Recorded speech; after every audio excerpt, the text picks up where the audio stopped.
and welcome back to the Gimme a Whole Year Wrestling Podcast. My name is Dom, and this beautiful, big, bearded buffoon is... Ant. I'm saying beautiful because Happy New Year, everyone. Happy New Year, everyone. And this dude here, he saved my life on New Year's Eve. I don't know about your life. I think that's a bit dramatic. But... Well, I feel like it. I really do. For those that know, and none of you who watch this podcast, you understand. And also... feel free to tell us what you did on New Year's. Yeah, what did you do? Hear your stories. And best of luck, is that what you say? Best wishes? Best wishes. Best wishes to everyone in the new year. If you've had a good new year, that is awesome. If you haven't, I hope that 2019 is better for you. We do. We want you to give us your love, your likes, your underwear. Dude. Throw it all at us. Just give it to us and we will give you the same. Probably not our underwear because we're in a digital world. We're in a digital world and we're digital girls. And I think that you need... Is that a Barbie? Yes. Yeah, cool. I got it from Madonna. Oh, Madonna. Living in a material But it was never world. digital. Yeah, but I changed it because Awesome. 2019 now, Oh, not 2018. crazy. Yeah. So what I was saying was, we appreciate your love. We appreciate the new subscribers. We appreciate the new likes on Facebook. We appreciate you. This is why we do it. This is why we do it. We're currently up to 86 subscribers. Yeah, nearly 100, man. Thank Hopefully you by so much. The end of 2019, we're going to have 100 subscribers. That is Fingers the crossed, man. aim for 2019. So if you enjoy the podcast, please leave a comment below. Let us know what you think. Leave a like. I like to try and read out comments when we get some. And I'm going to read a comment out that we had on our last episode, which was Survivor Series 1995, which was from Wrestle with Andy. Hey, I hope I got that legend. right. He's a very nice dude, always man. commenting on us. He's always, Yeah. yes, Wrestle with Andy. I wanted to make sure I got that also exactly commented right. us on Twitter as well. Like, he's been really active. Thank really you very really much, kind. Andy. But also, he's got his own YouTube page. So if you when you finished watching this, or probably just now, just go have a look and say hello and give us him a whole year. Say you're from us, and we sent him. He's got a really good. He had an old bottle of original recipe iron brew that he drank out of a 1998 cup from WWE. Wow. Scottish. It's a legend. So thank you very much for the kind comments. We appreciate it. He says that the Survivor Series 95 is one of the most underrated pay-per-views of its era. Whenever he thinks of this time in wrestling, he always thinks of that Bret Hart table spot. That Bret Hart table spot and this pay-per-view here are really, really sort of pushing the envelope and become what we could see as the Attitude Oddly, Era. Bret was probably quite forward-thinking, and you don't always think about him. You don't think about that. You don't think about him in that context, do you? No, but when you look at the table spot and the match that happens at In Your House 5 Seasons Beatings, as it's become to known. Greg's Gaming also said, awesome channel. You should turn on notifications and subscribe. Thank you, Greg. Appreciate that, man. Appreciate it. So let's go into the review, dude. Unless you want to sell some merch. You can get t-shirts. We should probably do that. T-shirts, you get t-shirts. I'm wearing mine for the first time in like a year. Yes. The first time I've washed it in a year. Congratulations. I'm returning it to the fold so that we can wear our stuff together. You can have a t-shirt. Hell, at this point, if you ask us for a t-shirt, I'll send you a t-shirt. You ask me for a t-shirt in the comments and you tell us what you like about the episode. Tell us what you like about this pay-per-view. I will send you a t-shirt. Okay? T-shirt, there's also that cups. might be a promise you can't make. No, I'm serious. We don't have many. Well, where have they all Not been? many t-shirts. Where have they all gone? We just haven't met that many. What if 7,000 people are like, oh, there's a t-shirt giveaway. All you got to do is write a kiss and you get a Dom sends you a t-shirt. I think you'll be fine. We're going to try this out. You comment and you want a t-shirt, I will send you a t-shirt. Okay? Comment what you like about the video. Comment what you like about this pay-per-view, and ask me specifically for a t-shirt, and I will send you one. There we go. Okay. In your house. Go on. You could also buy. You could just go buy them on Redbubble. Yeah, you can buy them on Redbubble, and also cups. December the 17th, 1995. Do you know when I asked you if you wanted some water before we started the podcast, and you said no? Yes. Yes. December the 17th, 1995 starts off showing Christmas images. Everyone's having a great Christmas apart from the Hart family. We see Stu and Helen Hart being sad, black and white images. It's building up the feud between Bulldog and Bret Hart, which is the main event of this pay-per-view. Vince McMahon and Jerry Lawler in commentary. Vince lets us know that Santa is in the house before coming down your chimney. I enjoyed that. Yeah, festivity. Then we get our first long shot of the arena, which has a noticeable difference. In the middle of the arena, next to the entrance ramp, is a pig pen. Yes, indeed. Set up for a match later on, which is actually... we'll talk about it later, but it's a gimmick match where the idea is to get the other person into the pig pen between Hunter Hearst Helmsley and Godwin. I can't remember the specific city, but it was a city, and then it was called a specific city and a hog pen. So it was billed as a hog pen match. I always write down the city. I haven't actually written down the city. That's bad. All right. Cool. Then, so the first match is the 1, 2, 3 Kid and Psycho Sid. He's so scary with the $1 Million Man. They're both in the $1 Million Corporation in this current incarnation. Incarnation. Thank you. Versus Razor Ramon and Marty Jannetty. This on paper sounded like a good match. Yeah, the Psycho Sid Kid team never really took off, and it was a weird mismatch of, obviously you'd think that having one massive guy and one like kind of cruiserweight type would be an amazing team, but these guys never really found the chemistry. They didn't play the story of that well enough. They didn't in this match actually. So yeah, Razor was Intercontinental Champion at this point as well, and as they come down the ramp, they pass Goldust, who is sitting looking provocatively at Razor Ramona. Very good. That's one of the greatest feuds of this era, man. All this time. It's good. I like it. He's blowing kisses at the bad guy. Starts off with 1, 2, 3 Kid and Jannetty. Some nice reversal wrestling here. A lot of good flipping around each other before. Jannetty planted him with a vicious clothesline. That was pretty cool for Jannetty. Yeah. They've got a lot of history, these guys, and I think they know each other's ring chemistry. That's what this match is. It's all about history. But then Sid's just thrown in it for the big guy. I think they did have a bunch of Razor and Sid have and stuff like that. Yeah, but it feels a bit like Sid's the odd one out. Okay. I just feel like it is. I think that Jannetty and Razor both had heated feuds with 1, 2, 3 Kid. Feels like Sid's a little bit thrown in. I never feel like the WWF really knew what to do with Sid. Yeah.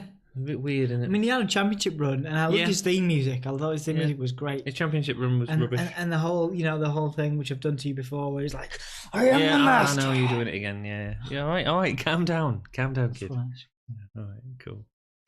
As soon as Razor gets the 1, 2, 3 Kid in the ring, he runs away, but Marty Jannetty throws him back into the ring, and then he goes and gets a tag on Sid, which Razor doesn't see, and gets clothesline from behind. Okay, cool. Razor had extra greasy hair this evening. He could have been another member of S.H.I.E.L.D. Papa Shield, maybe? Papa Shield. Are you making a Papa Shango reference? But... because he's so greasy. He's so greasy tonight, man. So greasy. Papa Shield. That's cool. Can you imagine if Scott Hall was a manager for Akat at all? That'd be pretty cool, actually. Manager of the Shield. Would people dig that? I would dig that. Would you? Yeah. Cool. I would dig that, yeah. Sid and Razor don't do much before a double clothesline whips them both out, knocks them both out for the 10 count. Fine, whatever. Sign in the crowd gets lifted when Jannetty's in the ring. Did you see what the crowd sign said? No. This is where we're getting sort of... You've got to remember the history in terms of where this sits in 1995. You've got ECW becoming like a much bigger thing. WCW really taking off. I noticed some ECW chants. So there's a couple of ECW chants in this, especially later on when someone got busted open really badly. A crowd gets a sign that says Marty Jannetty... Oh no, Marty must die. It's a pretty harsh sign. It is a pretty harsh sign. That's a pretty harsh sign. Mm-hmm. Very harsh indeed. Yeah, poor Marty. Yeah, and he was the good guy. He was supposed to be the good guy. It's almost like people are starting to enjoy the grey more than this cartoon rubbish that WWF is putting in front of them. And I think we're about to see that change, aren't we? We certainly are. Todd Pettingill interviews Goldust during the match, who oozes over Razor. Yeah. Todd Pettingill. Yeah, he talks about his masculinity. Todd the mullet has gone Pettingill, should I say. He talks about his hairy chest and his figure and all that sort of stuff. I loved all this. It's great. His promo is probably better than the match. He gives Todd Pettingill an envelope to pass on to Razor. But although we enjoy it now, looking back at it and being accepting of it and understanding the sort of gimmick and stuff like this, the gay community wasn't happy with this promo, and the WWF got a lot of complaints about this, saying that it was too stereotypical and this sort of stuff, especially from the gay and lesbian community, which caused WWE to pull back a little bit on Goldust. This was very sexual. This was going quite far, and it made them pulling back. The rest of the stuff with Goldust, although it was sexual, it wasn't as a little bit more vague, a little bit more guarded, And then you might write in the comments, look at him when he was wearing a bound gag and all that sort of stuff in the. But that was a different. It was coming. It was humility on Goldust as opposed to. It was a time when in popular culture you had like people like Marilyn Manson in the main kind of eye of the public, and bands like Nine Inch Nails and stuff that were doing that. So the WWE were trying to push an envelope in a similar way to the alternative. But it was bands. less about overtly sexuality. It was about it was in a humorous way. It was in a self-humiliating way as opposed to a. This, which just offended people, and that's fair enough. If it offends you, that's fair enough. In the ring, it's all a little bland compared to the promo, I'd say. Sid catches Marty off the top rope into a power slam, which looks okay, and it shows his strength. But I mean, it's the Sid catching Marty Jannetty. I mean, it didn't look that impressive, did it? 1, 2, 3 Kid constantly trying to interfere, getting lots of quick tags as well, I noticed, but it feels a little slow. It feels a little methodical, not a lot of story going into which isn't good for a match with Marty Jannetty and the 1, 2, 3 Kid because they rely on that speed. Yes, they do, yeah. Razor gets Sid for the Razor's Edge, but he back drops out of it, and then Razor gets a really weak bulldog on Sid for the win. Sid gets out like he didn't really care, like, oh, okay. The Razor picks up the 1, 2, 3 Kid to deliver the Razor's Edge. Sid pulls his leg and goes, come on, let's go to catering. Yeah. He's like, we're done here. We've done it. We've done the job. Cool. It's okay. Just nothing special. I mean, that ending, like, again, really frustrating, but it also, I suppose, it plays up the heel thing. And I remember watching it back a long time ago.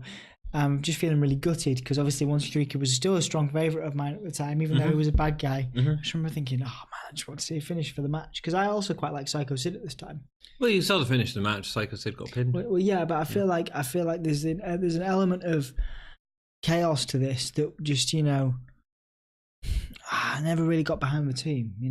Sid and 1, 2, 3 Kid do nothing for me. They just didn't work well together. They had so much potential. Yeah. But it just didn't work for me.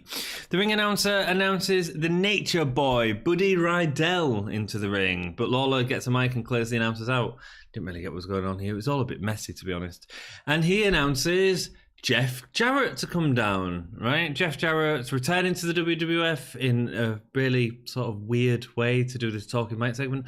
Dude, Dom, why didn't I have Jarrett interfere in the last match?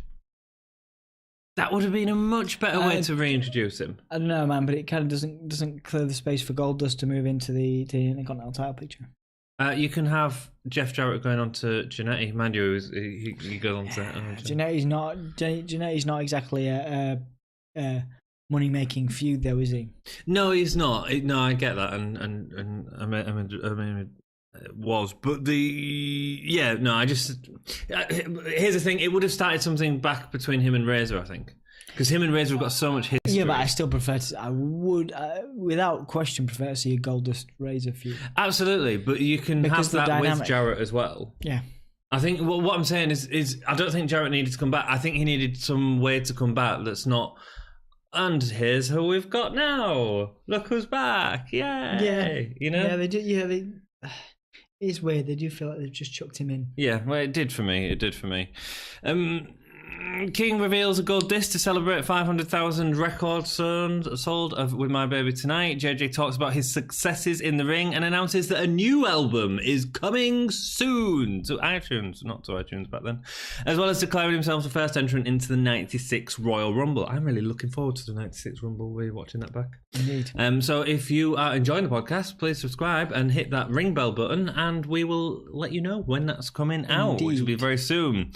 Oh, yeah, I just thought it was a really boring way to bring Jeff Jarrett back. And then he goes on commentary with Jerry and Vince, where him and Jerry were just talking rubbish for the entirety of this match. Not that it was a match, but that match is Dean Douglas versus Ahmed Johnson.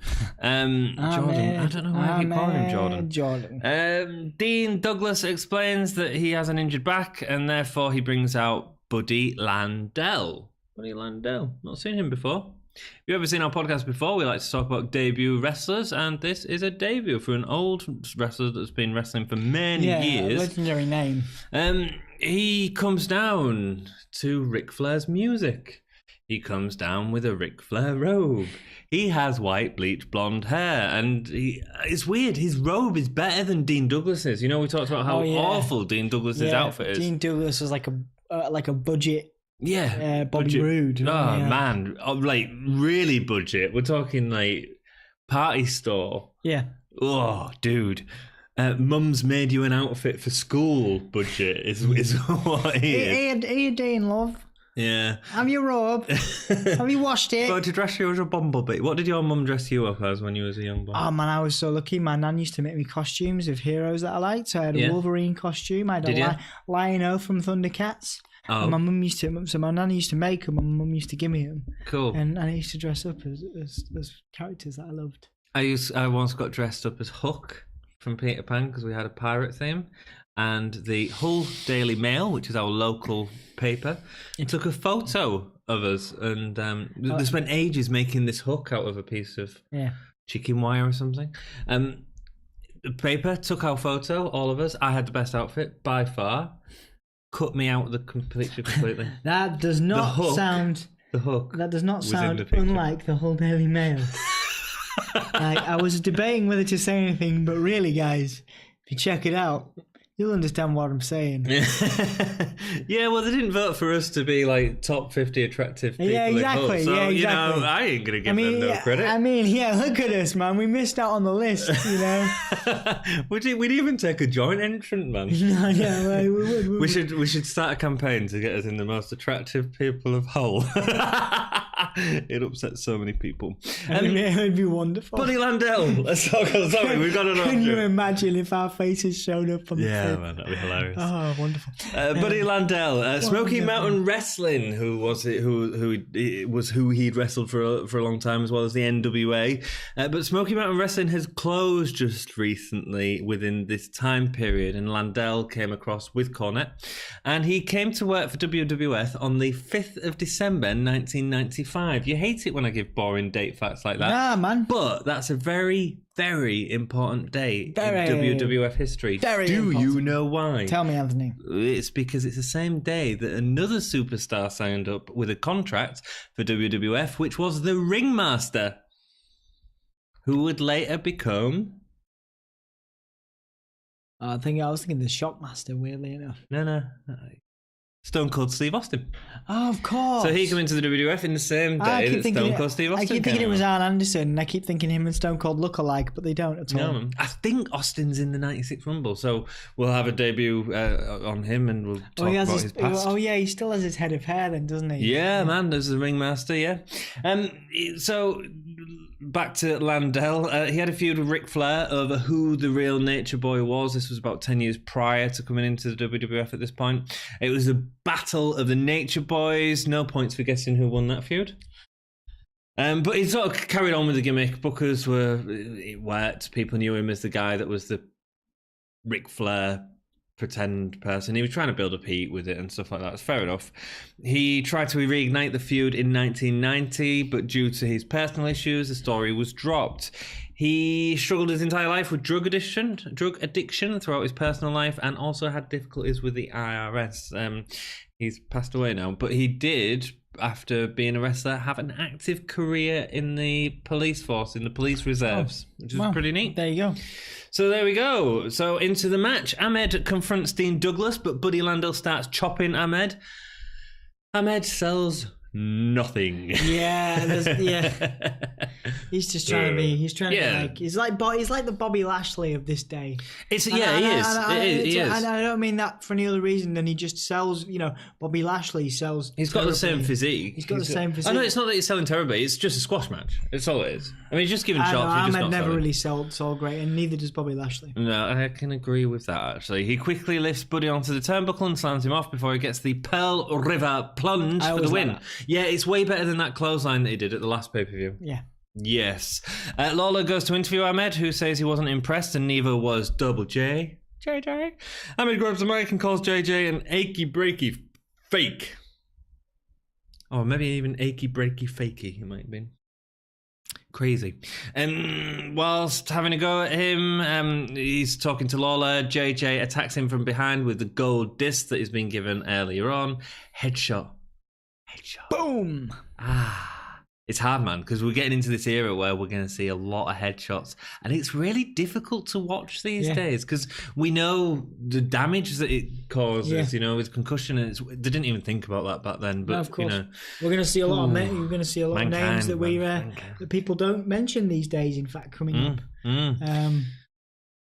But we can talk about them here. We can on the Gimme a Whole Year Wrestling podcast. Yeah, Jarrett hits him with a chair, and then he sort of gets the chair and chases him off. But again, chair shots to the head, man. Yeah, it's hard to watch. It's weird. It's because we're getting to a period we haven't seen chair shots to the head going forward. I think there was a little bit with Undertaker and was it Hulk maybe? Yeah, at one of the pay-per-views maybe, but.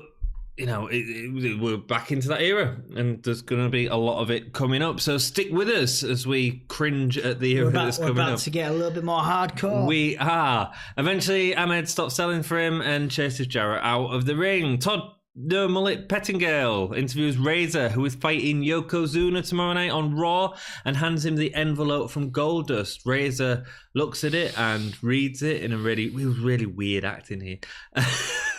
He actually sort of read the letter before going, whoa, and then walking off. And obviously he's going to find Goldust, probably give him a kiss. So thank you for the infection. It's a screenplay, isn't it? It's supposed to be a screenplay that Goldust has written for him. Getting into a decent feud here, so we'll talk about that more as it goes on. Next match, special guest referee, Hillbilly Jim. Sorry, you got to say about last match? Not really a match. No, it's more. Yeah, you're right. It's more of a squash. Yeah, it was a squash. Yeah. I like the Pearl River plunge. Yeah, it's a good finisher. That's all you can really say about the match because that's all there was to it. Yep. Next match, special guest referee, Hillbilly Jim is back. I like just dancing. Yeah, it's cool. He come in, didn't really add much to the match, I don't think. No. He more kind of just stood there and looked shocked. He looked, He looked like, well, he did add something, I suppose, because at the end it ends up with Hunter ending up in the Hogpen. But there was no real need for him to be here, apart from here's a hillbilly and a farmer, and you're going to see some slop and some pigs. That's all it was about. Yep. Fair enough. Hunter Hearst Helmsley versus Henry O. Godwin. What do you think of a Hogpen match, dude? I mean, as a gimmick, fun. To see Triple H get in it in the end, fantastic. I actually really like the way they ended it with Triple H winning it as well. But the aftermath was the most fun. I have no problems with it in this era, in this time. I agree. With these two people. If you'd said to me, like, you're going to watch a Hogpen match that you enjoy, here's what's good about this match. There's no difference between a Hogpen match and a casket match. The idea is to get the person into that area. Yes. So that's the idea of the match. The first person in the Hogpen loses. Fine. These two did an amazing job, actually, in terms of they were playing the gimmick. Yeah, and it was a great way to get Triple H over without making Henry Godwin look.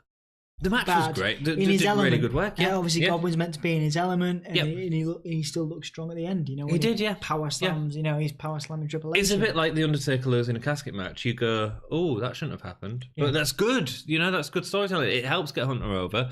Into the match. Whilst Hunter comes down, he's selling the smell of the Hogpen is rough. It must have been pretty rough in that arena, man. Yeah. A couple of pigs, cacking everywhere. But I guess like the atmosphere. What was the atmosphere? What, like a barnyard? I could have enjoyed being there.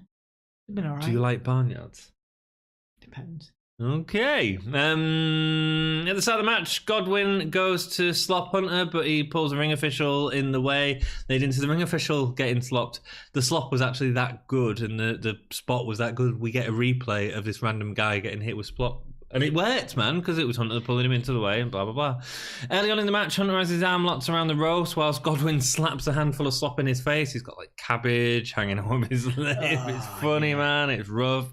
It's rough because we know, like, there's been stories of what the wrestlers used to do to them buckets backstage. I wouldn't have liked to have been anywhere near the front row. Oh. But it was the gimmick him, and then, obviously, you know, the props department would say, oh, here's your bucket of slop. It's some warm soup and blah blah blah, and then other guys had come and add their own elements of slop to the slop bucket. No. Yeah, man. Yeah, they're just used to peeing it. Yeah. It's really funny when you watch Triple H selling it. The two start fighting on the outside of the ring, approaching the Hogpen. Hunter goes for a pedigree, but Godwin backdrops him out of it, leaving him left on top of the gate, which was really cool. Just before this, Triple H has Irish whips Godwin into the gate, which looked cool again, and comes back a bit later on. He stands on top of the fence to deliver an elbow to him. It was cool. It was cool. It was that thing with the casket of fighting on top of the casket or fighting around the casket. Yeah. It worked. And it was a decent match. The bigger guy, Godwin, because he was much bigger in terms of size, but also sort of, you know, not necessarily muscle, because Triple H is a wonderful body. Wonderful. My. He was selling for Hunter really well. He was really selling. Godwin, you know, he wasn't, you know, he's not a well-renowned talent, but this match, you know, in his element, it was entertaining. I enjoyed it. It was fun. Hunter's selling Irish whips just like Shawn Michaels does, you know, going right over the top of the rope. It was great to see him doing that at this stage in his career. When Godwin goes for the slop drop on the ramp towards the Hogpen, Hunter holds a barricade to stop him from being able to get him up.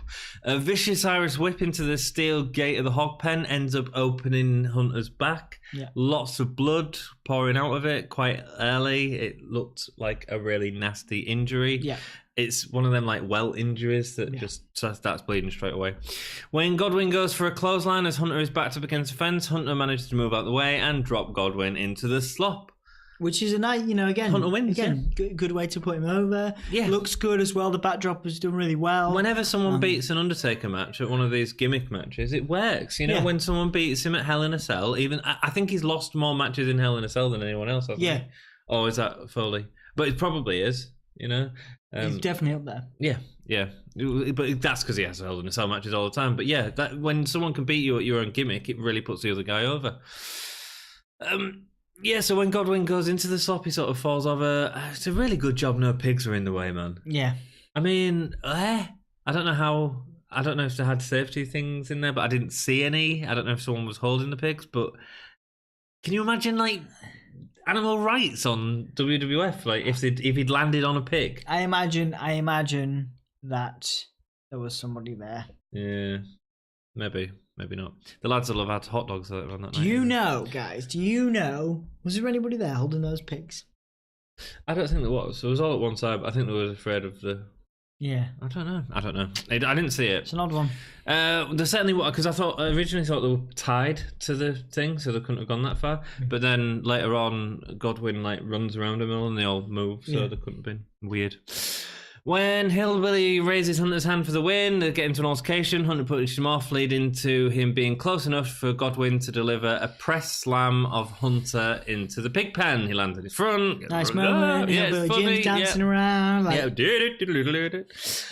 He lands on his front. His back's heavily bleeding at this point, and then Godwin picks him up and slams him into the mud on his back. That's not just mud, that's dirt, and it's a fresh open wound, mud and blood, and this is Attitude Era at its finest, man. The Hogpen match.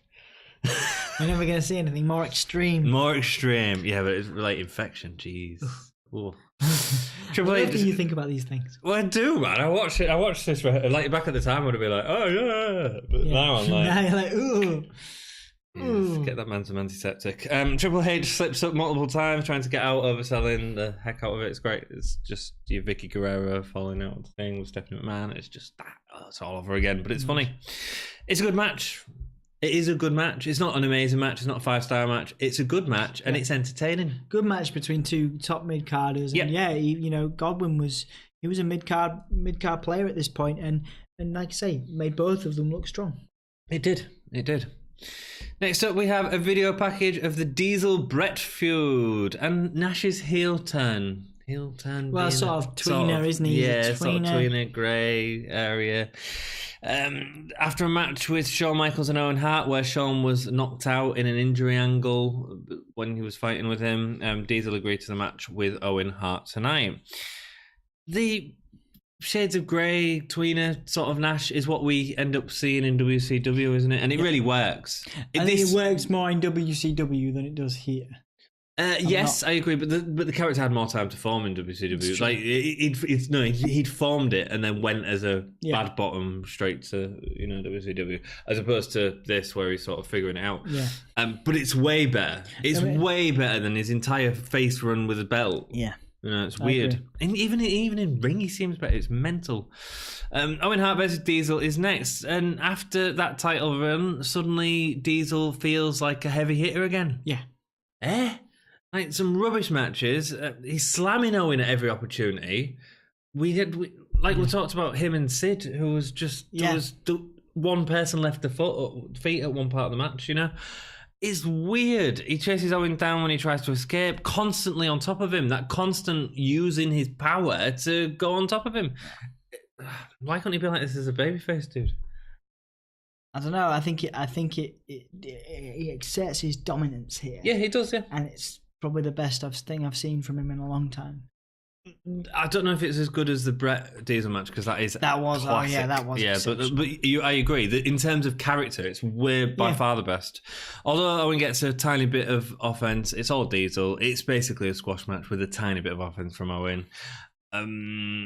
Using the legs to keep on top of Bret, keeping him at his distance when he needs to, kicking him down, the big boot. He delivers a jackknife, but when he goes for the pin, he lifts Owen up, carries on, delivers another jackknife. The ref saying no, no, no. The ref stops the match and disqualifies Diesel for not listening to him and continuing to beat down Owen. I think to do that is fine, and it sort of plays homage to what's happened to Michaels and stuff like that. Yeah, because he's like, this one's for you, Sean. Yeah. I think there should have been one more jackknife. Okay. I think it was stopped after like the second one, and I think it should have been like another third one, maybe even a fourth one, or that submission thing where someone won't let go, for me, before it disqualifies him. But oh well. Santa comes out next. We are at Christmas time with Savio Vega. Oh, I didn't do the songs on this one. I forgot to do that. It's probably a Christmas song that was number one. That doesn't matter. Probably something festive, or like, sing something festive. Go. Jingle bells. Santa comes out with Savio Vega. It was good. When DiBiase is in the ring with the mic, Santa's giving presents to everyone in the... Yeah. DiBiase is going to demonstrate at Christmas that everyone has a price. He goes to buy Savio Vega in the ring. I've got a price for you. Come on in, kid. He continues to have a go at Santa, implying that he isn't real. I don't understand that. Why the heel's implying Santa's real? Of course Santa's real. We know that Santa's real. It's like... It's scientifically proven. Asking Savio Vega if he believes in Santa Claus, he says he believes in the magic of Santa Claus. Of course, Savio Vega, he knows the right thing. I believe in Santa, man. I believe in Savio Vega. You believe in Savio Vega. I believe in the magic of Santa Claus. Santa ends up attacking Savio Vega. This wasn't the real Santa. No, it was not. I'm telling you. I knew it as soon as I saw him. Yeah? Yeah. Did you figure out who he really was? No. You didn't? No. Tell us who it was. It was a certain character, as you delightfully reminded me in our research, although he's bald this time, of a certain... can we say? Yeah, you can. Oh, I would have said it before. You can say his name. Yeah, Balls Mahoney. Very good. It is a Balls Mahoney. Yeah. I remember... Did you ever catch his run post post ECW's closure and his love affair with Kelly. No. It's pretty intense. It's pretty tragic, but you know what I mean. Like, it's Cool. kind of funny. Can't wait to go and watch it in 10 years' time with you. He was an underrated guy, I think. Cool. Savio comes back and attacks Santa. That's when we reveal that it's Balls Mahoney. Obviously, yeah, and then we get Undertaker versus Mabel in the next match because everyone's Santa's been attacked. Fake Santa. Yeah, so Savio Vega gets beat down, but then Savio Vega gets back up again. He gets knocked down, but he gets back up again. He follows him down the ramp, and they have a brawl, don't they? Yeah.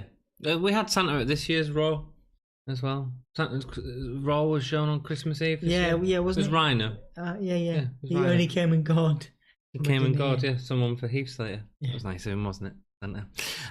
Rock and roll. Next match is a casket match. Undertaker versus Mabel. This is actually a little bit better than if you imagine Undertaker and Mabel in a casket match. Not much better, but it's okay. I still love the mask. I still think it looks great. The mask looks cool. The standard stuff, though. Lots of belly to bellies from Mabel. Lots of big boots and clotheslines from Undertaker. They actually went for it with the bellies to bellies. It was good. It was the best exchange they've had. Yeah, who was carrying the casket? Oh yeah, the Hardy Boys, right? I only noticed Jeff. Please don't. I only noticed Jeff. I didn't notice Matt at the time. I know Matt was working with the company with Jeff, but yeah, Jeff Hardy is carrying Mabel. Not like he was struggling. I'd probably struggle if I was carrying Mabel. Well, yeah, if I was one of the young Hardys and I had to carry Mabel, I'd do. The ironic thing is, Hardy's a small dude. I mean, he's, I'm not saying he ain't got any muscle, but he's always been a smaller dude. They used to have these heavy guys, like body lifters, carrying Mabel. They've now decided to put these cruiserweights carrying Mabel, which makes Mabel look massive. So it's a good idea, I think it works on a visual level. Yeah. Yeah, Mo was pushing a graffitied casket into the ring. I thought that was a little weird, but it probably played into story at some point. An advert then comes on for a WrestleMania arcade game. Hey? Yeah, on the PlayStation as well. On the PlayStation and on SNES and on Genesis. Did you ever play that game? I never remember that one. No, but I really want to. Yeah, so do I. Taker is wrestling in his mask again because he's still got the broken face from Mabel. There's a nice swinging belly to belly that Mabel delivers to the Undertaker. It's pretty neat. Undertaker sort of sits up afterwards, but it's cool. Black Hole Slam, Abyss's finisher in TNA. Oh, is that what it is? Yeah. Oh, right, okay, cool. Because it didn't look like a normal belly to belly, but it's like a spinning belly to belly. It was nice. More devastating than a Bailey to belly.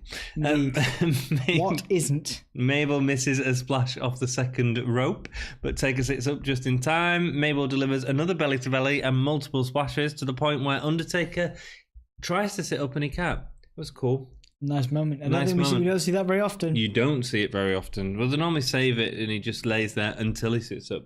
He was sitting up quite quickly at this point. It didn't sort of build up the tension as much. Undertaker was much better later on, man. Yeah. I rewatched some of his stuff recently from it was like 2005, and I was like, wow, this is so much better than the honestly, it won't happen, but the more I think about it, the more it would be nice to see the American Badass one more time, just for nostalgia. I don't think it'll happen, but that era may have been his best. Could possibly. The best title run. Obviously people look at the Ministry of Darkness run as the faction leader, and I mean that was probably the best television gimmick wise. It was overshadowed a bit by the mental writing. Naked Midian. The whole Vince McMahon being the leader, blah, blah, blah, blah, blah. It was a bit overshadowed by everything else happening around him, I think. But yeah, the American Bad Bottom was very good. Did I? You may have done. Taker delivers where are we going from? Mo then takes Taker and places him in the casket whilst Mabel is getting his crown. He takes too long to get the casket closed and Undertaker gets his hand out. Oh my goodness! Taker delivers a chokeslam before driving Mabel into the casket with a boot to the back. Then Mo comes in and attacks Taker. Gets a nice little chokeslam for his troubles. But he no-sells it and gets the chokeslam. Yeah. Just gets rolled in. Taker puts Mo in and takes the chains, these are the chains that Karma had melted down into the from the urn. and gives them and takes them in and closes the casket for the win. Taker celebrates. Drew. Nice little camera shot I noticed as well from upwards. I love stuff like that. Yeah, man. A little camera shot of looking up at them both in there. Yeah, no, it's fine. It's what you'd expect. I mean, it's better than you'd think it'd be, to be honest. It's okay. There's a choke slam. Yeah. In a way. A couple of belly to bellies. Yeah. Big boob. It worked, man. Taker celebrates, gesturing his midriff as Undertaker now has put on a lot of weight. No. Why? Because, there's a hint, isn't there, to what happens at the end of the pay-per-view where he gets a number one contender spot? I'm pretty sure that's what it's about. Oh, he wanted the bell. I just thought he was saying, I'm going to become really big and fat like Mabel. No, of course I'm not serious. Oh. We see highlights from SummerSlam 1992 when Bulldog beat Bret with a roll-up, followed by an interview with Cornette, Miss Bulldog, formerly Miss Hart. What's her name? I can't remember. Diana. And Bulldog, he's beat Bret twice before and will beat him tonight. He's constantly referring to the SummerSlam 92 match, which is awesome. And to be honest, this match isn't that far off that. It's a really great match. Really good match. Bret Hart interview, you may beat me at Wembley, but tonight is his night. It's my night tonight. Probably the best at saying the best there was, the best there is, the best there ever can be. Ever will be. Whatever. Well, I'm not as good. I'm not the best at saying it, am I? Bret Hart's the best at saying it. Get it right. Bret Hart versus British Bulldog. The two are great in the ring. Incredible. Really great. Really putting the speed into the moves. Nice. We've talked about this before. It's one of the most, one of the things I would have loved to have seen one day. I mean, he was training for a return, was Bulldog, when he died. I think he was too old at that point, but just a quick WWE title run would have been, just for me as a British wrestling This would have been fan, a great time for it as well. I loved seeing a Manchester, accent on international TV. He's like Bulldog, and he's like, there was not a Manchester accent in there, but he does do it, and he's like, it's like, the way he sounds, it's brilliant, because back in the day, everyone only knew people from London, and it was nice to see a different accent, regional accent. He's great. I mean, this is the closest that he ever got to the title. Yes, without a doubt. Yeah, he actually had a shot at Triple H once, but when he came back. That was never going to happen. Yeah. I think that had they taken the title and give it from Bulldog to Diesel, but the problem is that Bulldog Diesel match was rubbish anyway. I mean, the two had no chemistry whatsoever. So that I suppose it worked in terms of that, but this is the closest we was ever going to get, really. This time period. I think you're right. Yeah, really putting speed into moves. So some nice Bulldog slamming Bret. But Bret was keeping hold of his arm, so he'd slam him, but Bret would keep hold of his arm, which would then lead into an armbar. Clever stuff. Yeah, clever transitions. Good. It moves into technical match wrestling, which Bret's really strong at, and it feels Bulldog's good at complementing it too, because he also has a technical background. Yeah, and he can sell it really well as well, without being over dramatic. After Bret's in a tree of woe, Bulldog accidentally clocks the ref, shows concern, but whilst the ref is recovering, continues to attack Bret. Boo, you heel. I think someone got a sign took off them in the crowd. Everyone was distracted looking at the entrance ramp. I think someone got a sign. That's when everyone started booing, and then there was the ECW chant. So I suspect there was an ECW sign or something in the crowd. Cornette clocks Bret with his racket, which has a ho ho ho Santa cover. Yeah, and I love the way that the racket, because I think it led to a pin, didn't it? I love wrestling for that. A tennis racket to the back, and you're like, and you go down. You go down for a pin. It's one of my favorite things about wrestling. A padded tennis racket. Well, it's not even a tennis racket, is it? It's not big enough to be a tennis racket. It's a badminton racket. Yeah, badminton racket, but it's in its case. Yeah. After a vicious whip into the turnbuckle, which sounds awesome. Bret had this really good way of making the turnbuckle sound like steel. Yeah. And no one else seemed to do that as well as Bret. Owen was someone else that did it a lot. But maybe they teach that in the dungeon. Maybe they do. Make your turnbuckles loud. Actually run into things. Yeah. Class. Good. Taught in making things sound really, really painful. Really, really real. Bulldog goes for the pin, and Bret gets a foot onto the rope at this point, much like from Bret the badminton racket. Let's just clarify. Foot on the rope for the badminton racket. Much like Bret keeping hold of the arm, Bulldog keeps hold of Bret's head and uses that quite a lot, which was good again. That sort of Chain trying to wrestling, regain control using that body part. He delivers a great atomic drop, which looks like it sent Bulldog's little puppies into his chest. Mm-hmm. Oh. Pile driver from Bret looked dangerous. Yeah, his head was close to the mat, man. It looked amazing, but obviously, It's probably really safe. Yeah. Probably the safest move ever. Yeah. But it did look. I was going to say, if you're going to be safe with anyone, I'd venture to say it would be Bret. Bret at this time, yeah. Probably not now. No.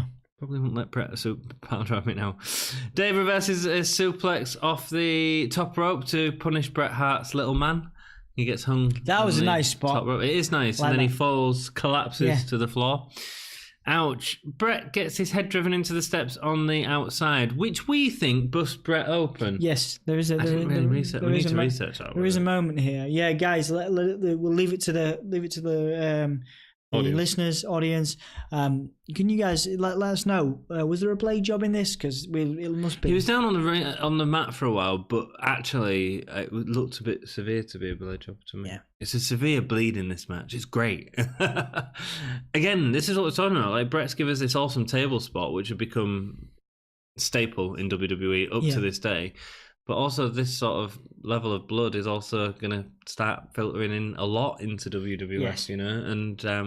And Bret was it wasn't the first, because, you know, you had Ric Flair at WrestleMania 4, I want to say. That was a really bloody match. And that was a blade job as well. Yeah. But, and so was Bret Hart at WrestleMania 4. I think it was 4. Anyway, I can't remember what I was saying, but I'm sure it was really good. It was about the blade job. Yeah, it's moving forward into that attitude era, so it's a big deal, really. And there's blood everywhere in this ring. There's blood everywhere.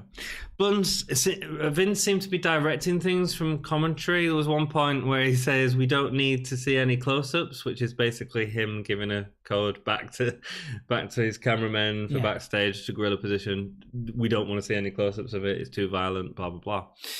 Bulldog completely dominates Bret in the ring at this point with multiple slams, but he can never finish Bret. It feels like all the energy has been sapped away from Bret, and because of the blood, that feels really, really real. It's great. Makes it more intense for he sure. felt fatigued because of it, and that's great. Like, he can't stop Bulldog. Bret eventually manages to jump around Bulldog, delivering a German suplex. A German suplex. Yes, I'm pretty sure it was. I've wrote a Bulldog, delivering a Bulldog, but that's clearly wrong. No, Bret does actually does do a surprisingly good German. I've seen it, Nice moment where Bret attracts Bulldog off the apron, but Bulldog delivers a power slam, catching him off the apron. Really he tries to do a springboard, doesn't he? That was I was amazing. I was like, Bret's going to do a springboard, but he gets caught, and it was a really obviously that was just, you know, you're like, oh. If that was in the ring, we'd be done by now. But no, suspense. Still blood everywhere, blood all over the mats. Bulldog pulls away one of the crash mats from ringside, shades of Tommaso Ciampa right here, as he reveals the concrete on the floor. Obviously, we've also had this with Steamboat and Jake Roberts in the past, so it's not the first time that it's been done, but it's going to really injure Bret here. Bret manages to get out of it, hanging him on the turnbuckle, on the barricade. A great Irish whip from Bret, which goes to the turnbuckle, and Bulldog bounces back, landing on top of his head, which looks great, isn't it? Really good. Yeah. This is followed off by an amazing suplex off the top rope, which still can't put Bulldog away. These guys felt like they went to warm them. They really did. Bret eventually wraps Bulldog for a crucifix pin. Not expecting it. Like it. It doesn't always need to be the sharpshooter. It didn't make Bulldog look weak. It was good. You know, it was really good. Amazing match. Yeah, really good. Really well done. Kind of saves the pay-per-view for me as well. Yes, I agree. Todd Pettingale then is backstage. Pettingale is backstage, interview with Paul Bearer and The Undertaker. He will meet Bret Hart at the Rumble. Then Diesel comes in to confront Taker. This is a nice moment. Paul Bearer's like, are you using your cool? You're not very cool anymore. Yeah, it's probably one of my favourite moments of the pay-per-view, actually. Oh man! And they square up, don't they? They square up, and it's like they just stay looking at each other, don't they? Like It's all just building up a storyline to have to go on before the Rumble, which actually there wasn't a lot of time for that story to play out anyway. It ended up with Undertaker and Bret at the Rumble anyway. But Yeah, interesting. That's in Your House 5. There you go. That's the end of 95. There you go. We're there. This It's was an a awful- milestone it's- for it's us, a hard actually, wasn't year. it? This was a milestone for us. At the very beginning, we were like, wait till we get to 96. Yeah, well, we both really like 96 in general anyway. It's just sort of bears with the Massive attitude stuff, of our favourite wrestler comes into it at that point and stuff like that. What did you think of this pay-per-view? How many stars are you going to give it? How many gay stars? 2. 2. Yeah. One for the whole pay-per-view, one for the rest of the pay-per-view, and one for the Bret and... Yeah, you see, I'm going to go 2.5. I thought the Hogpen match was really good, and I thought the Bret and Bulldog match was really good. So, Okay. Right. Cool. Best match? Bret and Bulldog. Bret and Bulldog. Best performer? Almost want to give Triple H just for the post Fun. match. It was fun. For the post match, like flop about, flying around. But no, I'd say Is it Bret or Bret or Bulldog. Yeah. Oh, which one then? I say realistically, Bret. Cool. Yeah, I think I'm the same. I really want to give it to Bulldog. Yeah, but, of course you do. Yeah. Because Bret gets it all the time, but Bret was really good again. Yes. How annoying. Yes. One of the best WWE champions of all time. Yes, without question. One of the best. Very good. Awesome. Thank you so much for watching. We hope you've enjoyed the podcast. Yeah. Please, if you have, help us on our road to 100. It's a big deal for us, guys. We got to 96. Deal. Now we got to get to 100. 86. Help us. 86. 86. What? It's only 86. So we need 16 people. No. We got to 96 on the pay-per-view. Oh, right. Sorry. Yeah. On the year. 95. We're on 86. It'd be awesome if you could let us know what you're thinking. Let us know what we can improve. It's great to hear all of your feedback. Hit us up on Facebook and Twitter. We've got stuff there. We've got Jack, who's doing some amazing work on Facebook amazing at the minute. stuff. Cheers, Jack McMorrow. Good lad. Put a post up that got how many shares? Yeah, we'll check it out. It's still going. Probably, at the minute it's 1,800 shares. We'll check. We'll check. Current time. So go head over to Facebook and enjoy all the content on there. Lots of wrestling content. I gotta do it now. I've started the ball rolling. And we'll announce when that comes out. We've got t-shirts on Redbubble, or you can get a mug on Redbubble as well. You're just talking for the sake of it. I'm doing the yes. Well, shut up. Let me carry on. Damn it. I'm just trying to find the thing. Hold. Come on then. Hold. Wait. Hold. Wait. Where did I put it? Oh, it's there. Oh, we're currently 2,000. We've got 2016 shares. Wow. At 7:30 p.m. What day is it? 7:30 p.m. on Thursday, the 3rd of January. It doesn't matter. Well, I like to do at the time of filming. We really appreciate you watching this. We hope you've enjoyed the episode. And I've been Ant. This has been Dom. And keep it going. Yeah. I need to find the button to press. Do something. Good.